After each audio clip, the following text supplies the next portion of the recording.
que dirige la presidenta constitucional de los Estados Unidos mexicanos y comandanta suprema de las Fuerzas Armadas, doctora Claudia Sheinbaum Pardo.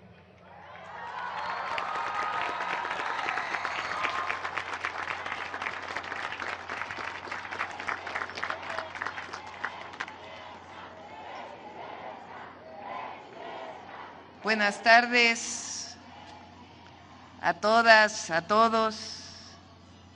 General Ricardo Trevilla Trejo, secretario de la Defensa Nacional, Almirante Raimundo Pedro Morales Ángeles, secretario de Marina, a todos los altos mandos del Ejército, Fuerza Aérea, Guardia Nacional, así como de la Armada de México, a la presidenta de la Cámara de Diputados, presidenta de la Cámara de Senadores, presidente de la Suprema Corte de Justicia de la Nación, amigas y amigos, niñas y niños, mexicanas y mexicanos. Hoy 20 de noviembre recordamos el inicio de la gesta revolucionaria de 1910 y con ello convocamos a la memoria profunda del pueblo de México, que a lo largo de su historia nunca aceptó la injusticia como destino.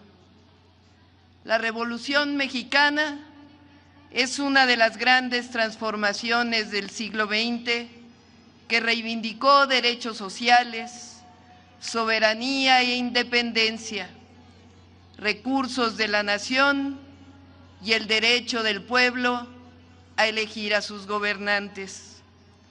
La revolución fue un levantamiento armado contra el dictador Porfirio Díaz, quien encabezó durante 34 años un régimen de opresión, autoritarismo y privilegios. Porfirio Díaz se presentaba como un defensor del orden y el progreso, pero en realidad construyó un régimen autoritario sostenido por la represión, el miedo y la sumisión forzada del pueblo.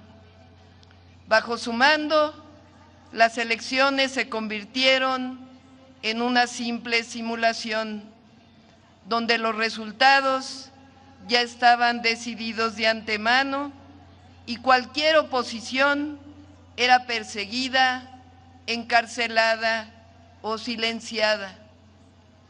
Todo ello mientras se entregaba recursos naturales a compañías extranjeras, despojaba a comunidades indígenas de sus tierras para entregarlas a particulares nacionales y extranjeros, mientras convertían a los dueños de las tierras en trabajadores agrícolas con extenuantes jornadas, salarios de hambre y tiendas de raya que mantenían al jornalero con cada vez mayores deudas.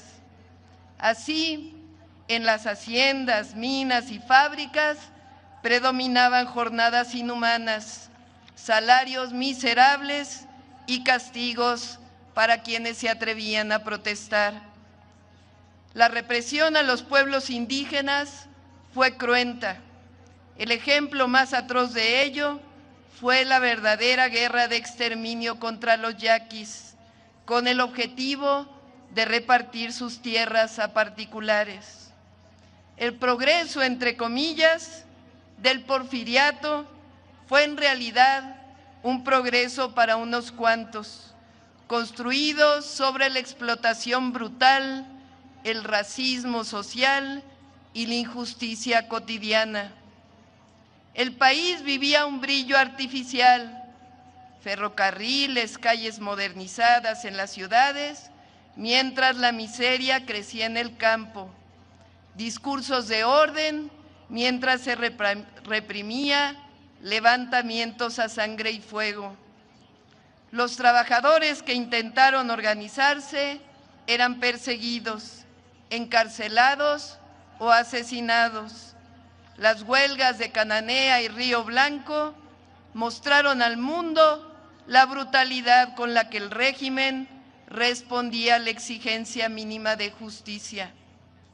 Las libertades políticas estaban canceladas, la prensa independiente era acosada, los opositores eran vigilados, exiliados o silenciados, y las elecciones, como dijimos, no eran sino una simulación. En realidad, lo que se trataba era de perpetuar el control de una élite que gobernaba sin responder al pueblo. Ese era el México al que se enfrentó Francisco I. Madero y al que previamente se habían enfrentado los hermanos Flores Magón, encarcelados y exiliados. Madero, un hombre profundamente convencido de la democracia y la legalidad, buscó primero el camino pacífico. Escribió, recorrió el país, fundó un partido político y llamó a elecciones libres. Su mensaje encontró eco en una sociedad cansada de la opresión. Pero cuando Porfirio Díaz, después de haber prometido en una entrevista que no se reelegiría, decidió una vez más aferrarse al poder y mandar encarcelar a su principal opositor, fue entonces que el apóstol de la democracia comprendió que el camino institucional estaba cerrado. Fue en esa hora oscura, luego de su detención en San Luis Potosí y de escapar hacia Estados Unidos, cuando tomó una decisión que cambiaría la historia de la nación. Con plena conciencia del peligro, entendiendo que su vida corría riesgo y que la suya sería una lucha desigual contra un aparato autoritario, Madero redactó el Plan de San Luis. Ese documento, escrito en el exilio y en la incertidumbre, llamó a desconocer el régimen ilegítimo y fijaba una fecha para levantarse en armas, el 20 de noviembre de 1910, hace 115 años. El Plan de San Luis decía: los pueblos, en su esfuerzo constante porque triunfen los ideales de libertad y justicia, se ven precisados en determinados momentos históricos a realizar los mayores sacrificios. Proponía además la restitución de las tierras a quienes les habían sido arrebatadas y la construcción de un país donde el voto realmente expresara la voluntad popular, sufragio efectivo, no reelección. Se sumaron al llamado campesinos, obreros, sectores diversos, hartos del autoritarismo. Zapata y Villa, grandes héroes populares, que en un inicio acompañaron a Madero en la lucha por un país justo y democrático. El Plan de San Luis fue más que un llamado a la rebelión, fue un acto de fe en el pueblo de México, fue la convicción de que ningún poder, por grande que sea, puede imponerse a la justicia y a la verdad. El llamado de Madero tuvo eco.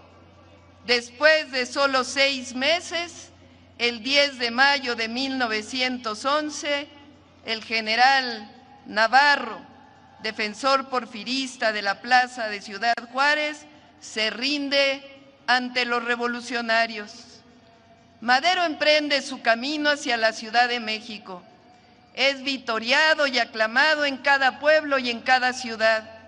Su entrada triunfal a la Ciudad de México solo recordaba a la entrada de Juárez después de la conquista de la Segunda Independencia. Es elegido presidente por voto popular. Sin embargo, el derrumbe del antiguo régimen no era un acto instantáneo. Se trataba de una empresa gigantesca. Como presidente, Madero entregó cada día de su vida a perseguir ese ideal que creía indispensable para tejer un país de paz y con progreso. No estuvo exento de tropiezos y quizá no supo medir la profundidad de las demandas del pueblo que aclamaban justicia, pero sus fallas palidecen frente a la grandeza de su visión. Fue un pionero de la democracia, cuando ésta apenas era un susurro, un soñador audaz que decidió luchar contra la inercia de décadas de injusticia y autoritarismo. El golpe de Estado que derrocó a Francisco I. Madero y al vicepresidente José María Pino Suárez en febrero de 1913 fue una traición orquestada desde un grupo del viejo régimen porfirista dentro del poder militar que permaneció y fue respaldada desde el exterior. Durante la llamada Decena Trágica, los enemigos del gobierno, entre ellos Victoriano Huerta y Félix Díaz, conspiraron para destruir el proyecto democrático que Madero representaba. A esta conjura se sumó el embajador de Estados Unidos, Henry Lane Wilson, quien intervino abiertamente apoyando a los golpistas y avaló los pactos que sellaron la caída del gobierno legítimo. Esa injerencia extranjera, sumada a la traición interna, culminó en el asesinato de Madero y Pino Suárez, un crimen que abrió uno de los capítulos más dolorosos y violentos de la historia de México. Después del golpe de Estado, el 19 de febrero de 1913, el Congreso del Estado de Coahuila publicó un célebre decreto en el que desconocía al usurpador Victoriano Huerta y facultaba a Venustiano Carranza para crear una fuerza armada y restablecer la democracia y el orden constitucional.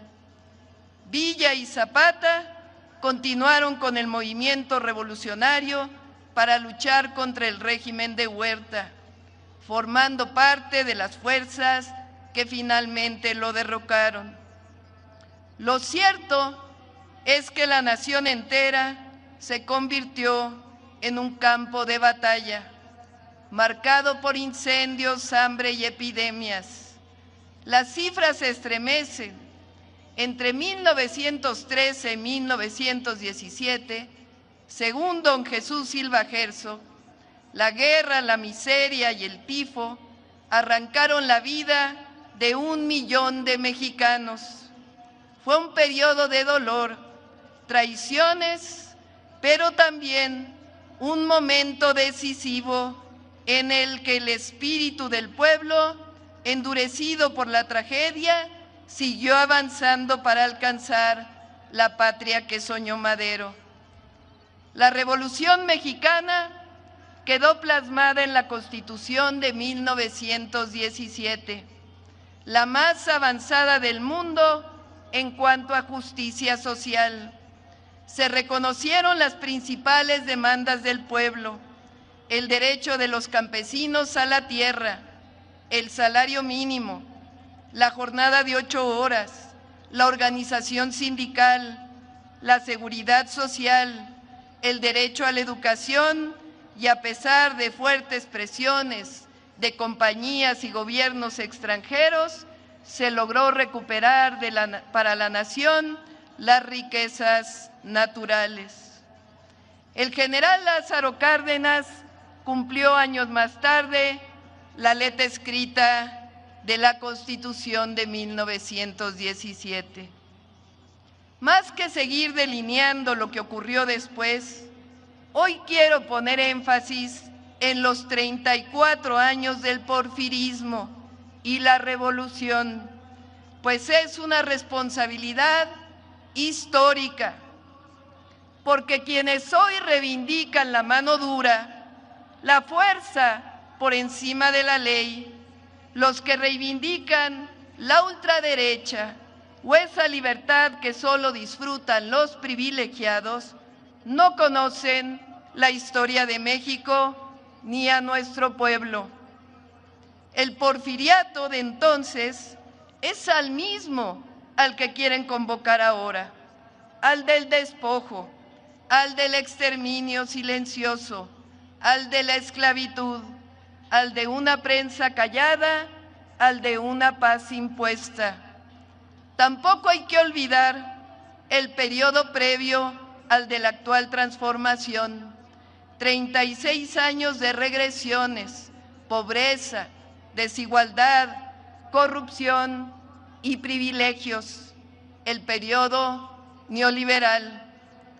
4 transformaciones han marcado la historia de México: la independencia, la reforma, la revolución, que fueron armadas, y la 4ª, una transformación pacífica, decidida mayoritariamente por el pueblo de México, que reivindica la justicia, la libertad, la democracia y la prosperidad compartida. La transformación que inició en 2018 está fuerte porque hay honestidad, resultados y amor al pueblo. Porque cuando un pueblo reconoce su historia, su dignidad y su fuerza colectiva, defiende sus conquistas. Por eso hoy, con la fuerza de nuestra memoria colectiva, afirmo: México no volverá a caminar hacia atrás. La paz y la tranquilidad son fruto de la justicia. Por ello, no tienen resonancia los discursos que normalizan la violencia como camino, que glorifican la imposición o que pretenden restaurar un país de privilegios para unos cuantos. El que convoca a la violencia se equivoca. El que alienta al odio se equivoca. El que cree que la fuerza sustituye a la justicia se equivoca. El que convoca una intervención extranjera se equivoca.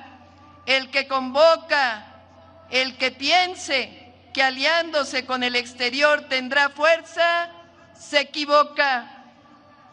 El que cree que las mujeres somos débiles, se equivoca. El que cree que la transformación duerme, se equivoca. El que piensa que las campañas de calumnias y mentiras hacen mella en el pueblo y en los jóvenes, se equivoca. El que piensa que el pueblo es tonto, se equivoca.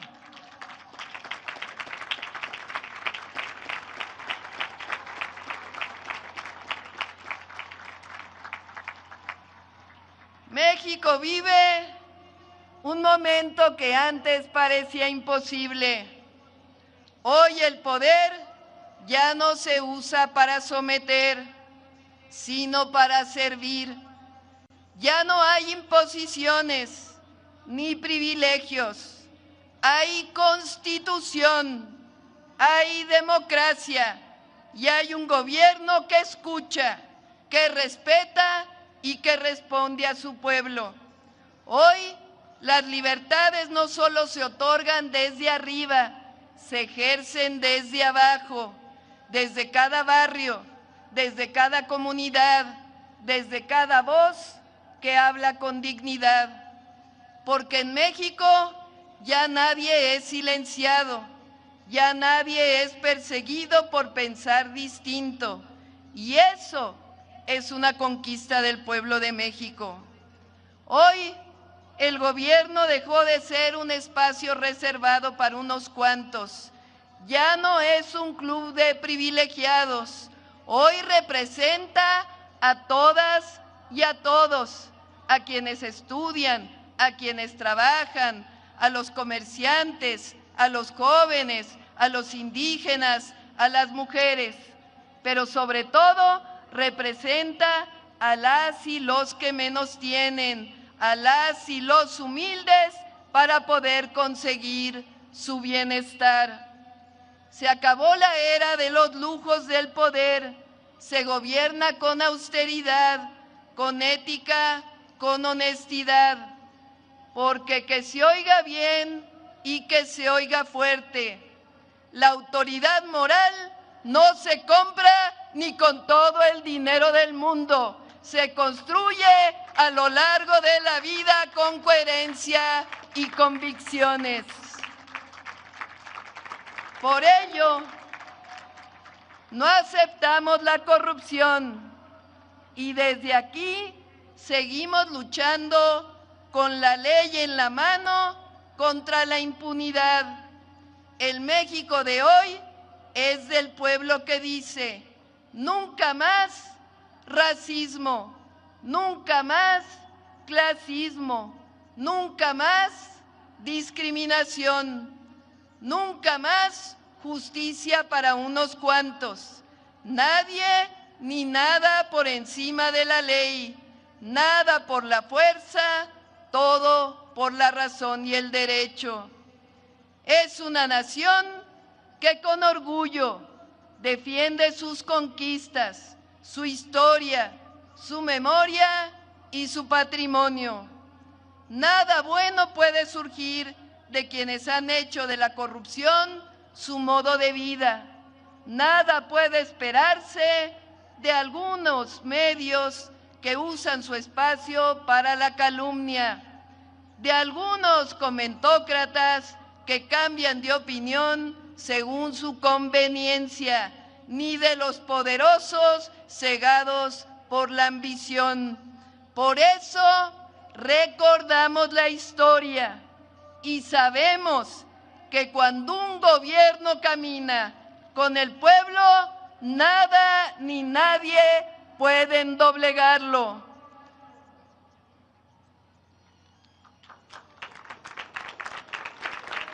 Nos calumnian porque saben de nuestra honestidad, saben que no nos vamos a someter a los intereses de quienes antes ostentaban el poder o gozaban de privilegios, ni a ningún gobierno o interés extranjero. Saben que no seremos figuras decorativas o simples instrumentos de quienes estaban acostumbrados a robar y a concentrar el poder económico y político del país.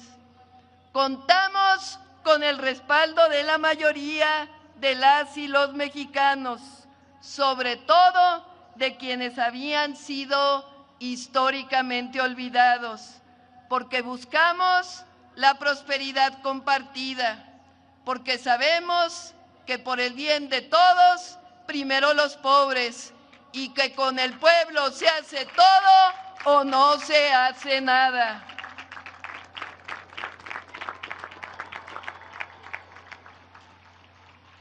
Nuestra honestidad y amor al pueblo nos acompañan.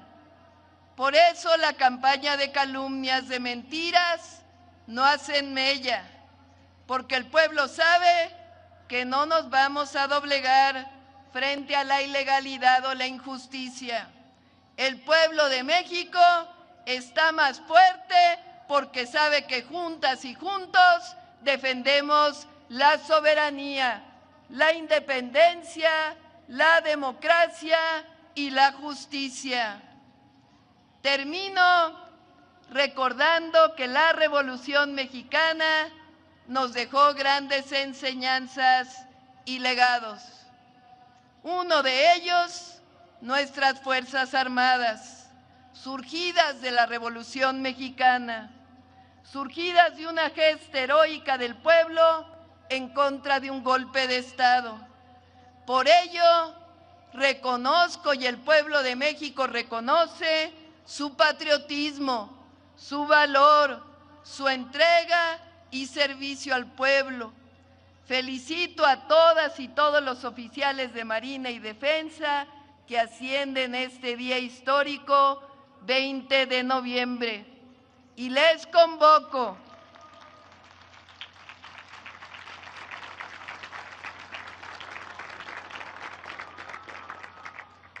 a mantener siempre en alto la lealtad al pueblo y el amor a la patria.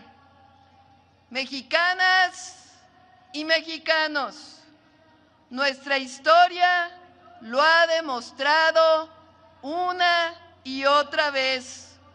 Cuando caminamos juntos con los principios que nos han guiado, nada nos detiene. México avanza hoy más que nunca con un pueblo, con dignidad y con memoria. México avanza por la senda de la honestidad, de la paz, de la democracia y de la justicia. ¡Que viva la Revolución Mexicana! ¡Que viva!